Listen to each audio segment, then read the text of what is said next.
The Peter Schiff Show. Welcome back, everybody. Hour 2 of the Peter Schiff Show is underway, and joining me now is Andrew Breitbart. Andrew publishes a news website, Breitbart.com. He's got 5 other sites, Breitbart.tv, Big Hollywood, Big Government, Big Journalism, and Big Peace. He's the author of Righteous Indignation, Excuse Me While I Save the World. Came out April 15th, 2011. He, in the past, has been an editor of at the Drudge Report. He also helped to launch the Huffington Post website. I think Huffington Post, Arianna Huffington's site was, I think, recently bought by AOL, if I'm not mistaken. And he's also a weekly commentator for the Washington Times. Andrew, thanks for being a guest. Hey, Peter, how are you? I'm good. How are you? I don't know if you heard any of the show right before the break. I had a lady call in who was telling me about her argument that she recently had with a liberal over what's the best way to eradicate poverty or help the poor, have a vibrant free market or have government programs. And, I know that you have made that journey yourself, right? You began as a liberal and had a conversion to conservative principles later in life, correct? Yes, but I say so, and I write so from OJ's former Brentwood. So I wasn't a person for whom poverty was an issue. I was a person for whom noblesse oblige sympathies towards the left side of the aisle were kind of embedded into my my software as a kid. Yeah, there are a lot of, limousine liberals, a lot of wealthy kids grow up. And of course they want to rebel against their parents too, and that's one way to rebel is to be liberal. There's an old saying that if you're not a liberal by the time you're 22, you don't have a heart. If you're not a conservative by the time you're 28, you don't have a brain. But why don't you describe for me, your conversion and how you became a conservative? Well, let me just state because I think it's kind of timely. I'm sitting in Brentwood right now at the Brentwood Country Mart about an hour before I'm here to interview the David Mamet, the Pulitzer Prize winner, about his apostasy. So I am not alone. He just had his epiphany and his transformation from a far leftist to a conservative in his 60s. Mine happened in my 20s when my dad said to me upon graduating from a pointless American Studies degree back in 1991, he said, "You're going to have to get a job, and we're no longer going to pay for you." Yeah. And I wish I could give you a more complicated, complex, romantic thing, but when I had to pay for my own shoes, for my own rent, the self-esteem that they were trying to shove into my head, saying, "You're a great person, you're a liberal, you're a great person," I never got it. All I got was a nihilism. Like, yeah. Why am I here? Why am I here? Working actually were the seeds that begin to sow the demise of my. That's what happens. My nihilism. That's why the founding fathers didn't want people voting until they were 21, because they knew that most people back then, they started working when they were 13 or 14. So they figured that by the time they were 21, they had been in the workforce long enough that they would understand a government. My cousin, Michael Friedman, who is president of my metals company, Euro Pacific Precious Metals, always tells me the story how that, my dad was a conservative and Michael was liberal, and they always looked at his Uncle Irwin as, being the right of Attila the Hun, and, they grew up in a Jewish family in Connecticut, so my cousin was very liberal, and he remembers when he finally got his first job, and he looked at his paycheck, and he saw all the taxes that were taken out, that's when he had his epiphany, and he was with my father, so look at all his taxes. And my father said, "You're right. All those liberal programs that you like, they all cost money. What do you think? So it's very it's very easy to be liberal when it's not your money paying for the programs. But the minute he saw the taxes coming out of his pay, he had a change of heart." Well, the big problem for us is that I'm Jewish. I assume you're Jewish as well. David Mamet is Jewish. David Horowitz is Jewish, and we've all made the movement from left to right, but there are way too many people in Brentwood, way too many people on the Upper West Side of Manhattan who control the media. Natural. I call it in Righteous Indignation, the Democrat media complex. It's the natural, organic alliance of the Democratic Party, liberal interest groups, and the mainstream media, and they're the ones who are shaping the American narrative day in and day out. And talk radio is simply a counter-narrative that the left, with its anti-free speech instincts, simply can't abide by. Yeah, the Jews, and I am Jewish, and the Jews are more democratic as a bloc. They vote more democratic than blacks. I mean, a lot of people might not even realize that, but a Jewish Republican is even more rare than a black Republican. And I suppose a black Jewish Republican would be the rarest animal of them all. But I like it when some of the people from the tribe make the conversion, because I know when I go to family functions, or you go to a bar mitzvah, or you go to a wedding, if politics ever comes up, it's going to be a big argument because everybody there is going to be liberal. Yeah, no, I just found out from somebody on Facebook who I've never met before. Said, "Hey, I met your cousin Seth. He can't stand you." And I'm like, "Oh, I think I see him at bar mitzvahs. I don't know him that well. I think he doesn't like my public persona." And my public persona is about trying to get in people's, into the left's faces to deal with the contradictions and the paradoxes of their positions, the hypocrisies. I mean, when you live on the west side of Los Angeles, most of these people are lecturing people to get a Prius, when most of them fly back and forth between the East Coast and the West Coast on private Lear jets. And it is so obnoxious that they have standards that they want, that middle America that they look down on.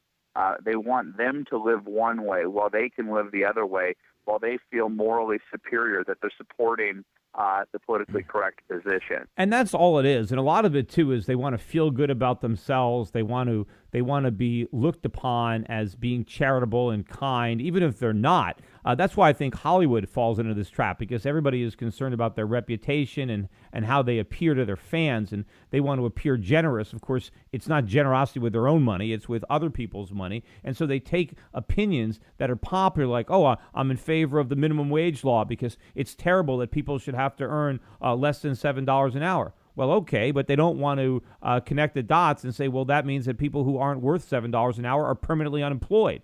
And they're denied the opportunity to ever better themselves and to ever learn more skills and acquire more skills so that they can earn $10 an hour or $20 an hour. Instead, they're trapped in poverty forever because I want to feel good about myself. I want to pretend that I care, and I show how much I care by supporting these crazy programs.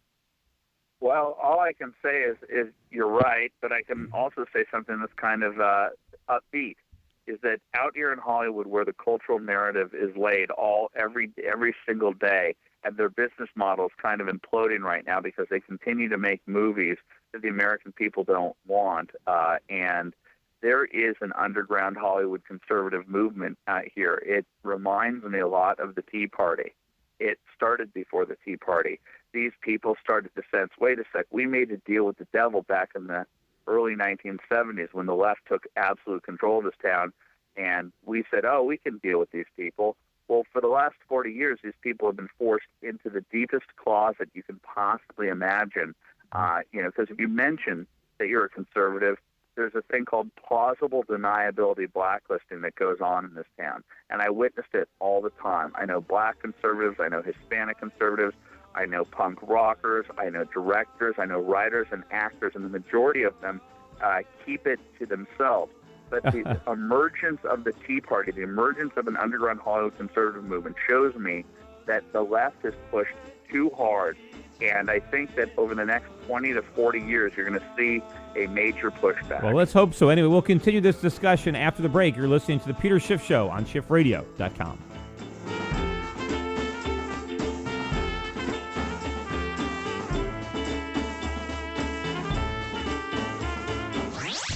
Welcome back to your source of sanity in an insane world. It's The Peter Schiff Show.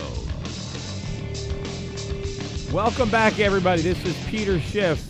With me, Andrew Breitbart, author of Righteous Indignation. Excuse me while I save the world. Obviously, a reference to the liberal elitist who believes that they know better than the market and they can save the world. And one of the reasons that the liberals are so vilify the conservatives, and why maybe people in Hollywood are afraid to stand up, is because the liberals, when they actually believe that the programs that they want are going to help, and when conservatives oppose them, the liberals think, well, they just must be mean. They must not care.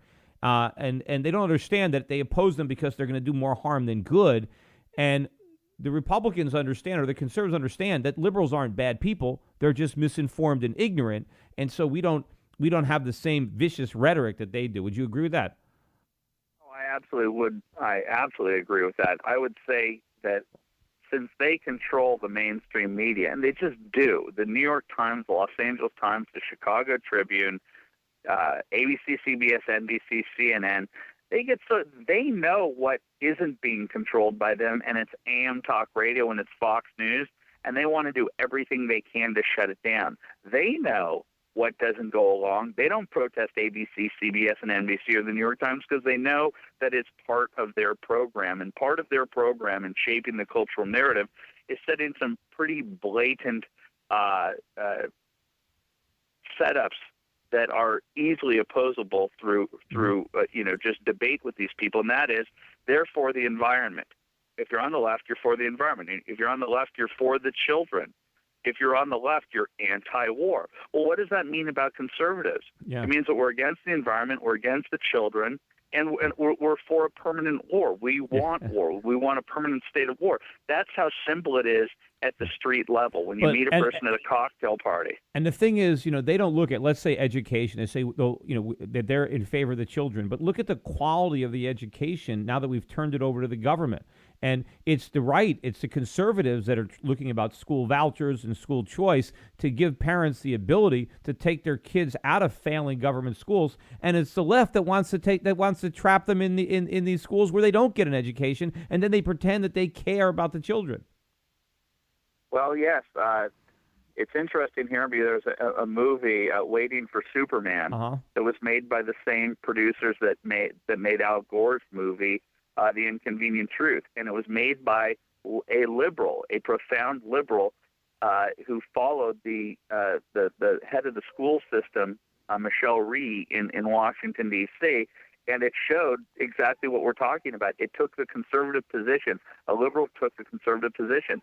The movie will make you cry because these people don't care about results, the progressives, the unions. They care about maintaining the status quo. But what happens when this movie is made? The same people that turned it, Inconvenient Truth into a mockery, but an Oscar award-winning mockery, will ignore Waiting for Superman. So even when the Hollywood people wake up, they're going to ignore them because they need to maintain their moral superiority at all costs. Yeah. So how was your experience over at the Huffington Post? Because I was Arianna Huffington's researcher back when she was a conservative, quote unquote conservative, and the first thing that we did was that I did with her, and this was in my 20s, was dig up Larry Lawrence, Clinton's #1 donor from Arlington National Cemetery. I'm telling you, that was fun, digging up a fraud who shouldn't be buried in Arlington National Cemetery, who made up his war history, who was granted a waiver by President Clinton because he donated so much money to his campaign. That was fun. But when Arianna did her pirouette in about the year 2000 and became a lefty, I said, "See you later, Arianna." But now that's very interesting, because whenever somebody goes from the right to the left, that's very suspicious to me, that maybe there's something, because it doesn't seem like a natural evolution of political thinking. You normally go from the left to the right. So if somebody makes that kind of conversion, sometimes I doubt whether it's genuine or not, or there is something else behind the scenes. What's your take? Well, I would say this. It took me about 3 or 4 years to figure out that I was conservative, okay? I didn't understand it. There was a process.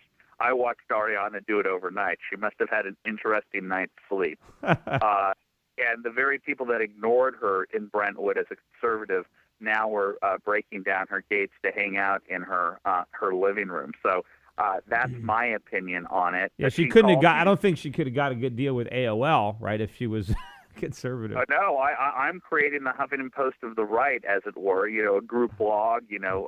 Breaking stories that nobody else will break. And there is no AOL trying to buy me for $315 million, even when I have co-creator of the Huffington Post. I mean, I was the architect of it in my resume. I mean, the left will support its own, and that is to the detriment of those on the right. But I created it. The audience needs to know I created it, and I said to Arianna's face, because she knows where I stand, I said, this will be great for you. You'll be the queen of the left-wing blogosphere.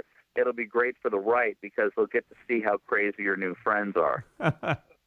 And so I guess also a different experience you had working with Drudge in the Drudge Report.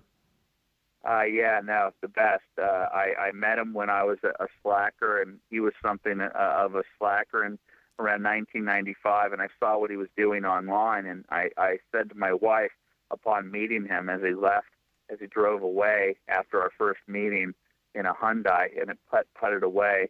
This guy was working at CBS gift shop at the time. I said, that guy's going to change the world.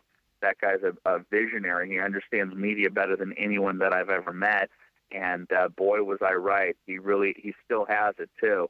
That simple black and white page with headlines is the most exciting place to go at any given moment. You know. So how active are you now with the Tea Parties out there in California? Oh, well, not just in California. I'll be in Arkansas this week. I'll be in Detroit this week. Then I head to New York City. I'm traveling around the country to try and keep the enthusiasm up, because I think people in the Tea Party understand this, and I hope people that are on the sidelines who agree with the Tea Party join it. We finally figured out what the left figured out is how potent and powerful it is for collective action out in the public. It's scaring the daylights out of them, and it's an off-election year, and I know that the Tea Party is going to come back like it did in 2010 and 2012, but we need to do everything we can to keep this resurgent conservative, especially fiscal conservative movement alive, because if we lose in 2012, we could lose this country as we know it. Absolutely. As I've said, I think this is going to be the most important election we've had. We've got to take this country back, not only from the left, but from the left that has, captured the right. The Republicans have participated in this, and we need a change in ideology 180 degrees. And we need to re-embrace the free market principles, sound money, limited government that made the country great. Anyway, hey, appreciate you being out there helping to spread the word. Thanks for being a guest on the show.